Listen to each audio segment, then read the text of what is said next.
The GD chassis Subarus are some of the most popular and well-known Subarus in terms of the WRX and STI that Subaru has come out with. One of the things that I don't think a lot of people really put into perspective and think about how comparable the WRX and the STI really are. The question we need to know is which one's actually better. I think a lot of you have a predetermined notion of which one's better, but I think once we get into it a little bit more, I think you're gonna be a little bit surprised. While we cruise around today, let's just talk about it. No one's coming, continue forward. Car suspension is not good. Pretty sure it's kind of shot.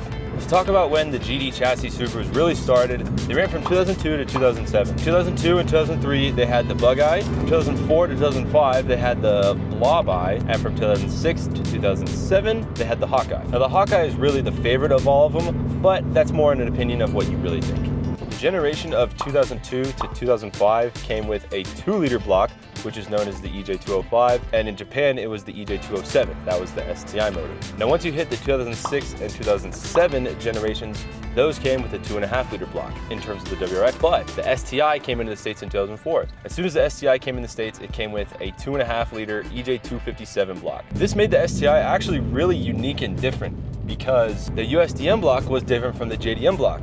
The JDM block was the EJ207, whereas the USDM block was the 257. Of course, the USDM motor being half a liter bigger than the JDM motor. Now, while they share the same chassis, there are quite a few significant differences from the STI to the WRX. You probably already know the STI comes with the 6-speed manual, whereas the WRX comes with the 5-speed manual.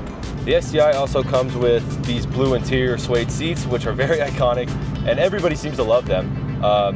I will be quite honest, they're not very comfortable. They're really stiff for long road trips, which I road tripped this car from California to Colorado. I previously picked up the car from a guy in California and drove it all the way back here. It was about 20 hours.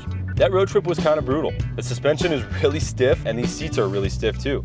Like, they look really cool. It's really unique and different sitting in them and just experiencing them. But I will tell you right now, they're not very comfortable. Colorado roads are so bad. Another thing that STI came with over the WRX was the DCCD system. Now what this is a little controller in the middle right in front of the cup holders.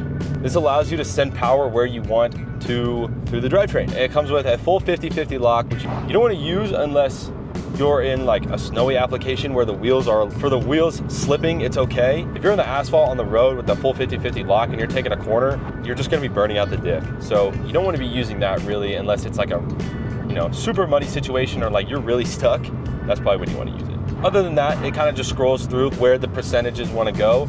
At its lowest, you can do, I believe it's 60% in the back and 40% to the front. So it's not going to necessarily act like a real drive car, but if you take a corner pretty hard in the dirt, the back end will slide out a little bit, which is really cool. One thing that WRX had over the STI was in terms of tuning capabilities. Now, from what I've read and from what I understand, the bug eye was a little bit more acceptable to aftermarket parts without necessarily needing a tune. Now, obviously you want to tune these motors, just gonna make them run better and healthier and happier no matter what. But from what I read, there was something to do with the way that the tune from the factory came in the bug eyes that actually allowed them to run catless downpipes a little bit better compared to the 2004 to 2007 range. Now, as I have not previously mentioned, but some of you may remember, I actually had a 2002 WRX. The picture in the thumbnail is my old WRX that I had. It actually got stolen. There's videos about that in my channel if you want to go watch and learn about how that happened. But I will say that the WRX seats that I had in my 02 were very comfortable. They were cloth, but they had very nice bolstering. They were super comfortable. I don't think at any point in time I ever was sitting in the seats and was thinking to myself that my back hurt or I was uncomfortable in any way. Those seats were very nice, especially for early 2000 seats. They were very comfortable. One thing about the STI that people have mentioned before, but you don't really put it into perspective until you're driving the car, is how short the gearing is. With how short the gearing is, that kind of makes the STI cool and unique, which is amazing. You know, that's what everybody loves. That's part of the reason why people buy these cars. But when you're the first one at a stoplight, okay, and there's a ton of people behind you, you really have to kind of ring it out and really get up into higher RPMs to actually get moving further. Because if you shift at 3,000, the RPMs will drop to like 2,500. And then you're pretty much back to where you were to begin with. It's not a massive complaint, but it's something that a lot of people don't really think about.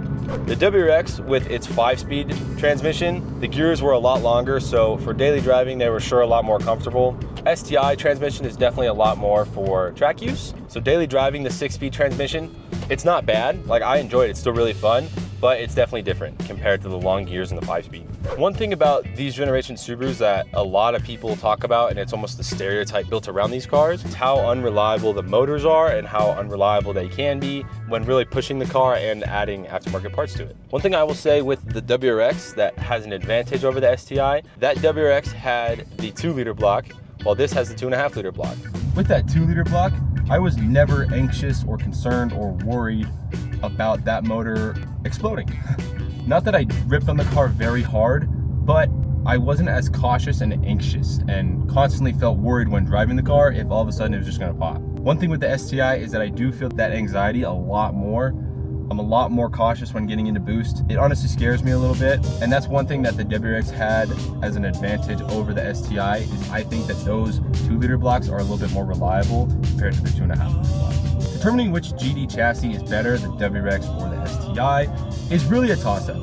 If you want that race car feel with the big clunky gears, super notchy shifting, sounds really good, stiff suspension, and a lot of potential unreliability, then the STI is the one that you want. If you want to get a taste of the STI and still have the sound, the feel, mostly the attention, the WRX is a much better option to go with. In my personal experience, it has a lot less of anxiety to go with it. They're both phenomenal cars. The WRX is so much cheaper compared to the STI. So if you want just a taste of what the STI is like, the WRX is absolutely the way to go. If you really want to put your all your money into a Subaru, track it, really push the car, and you have the money to support it when it fails, the STI is totally the one to get. Subarus are great. They're kind of unreliable, but they're super fun and unique, and I love them. I think they're great.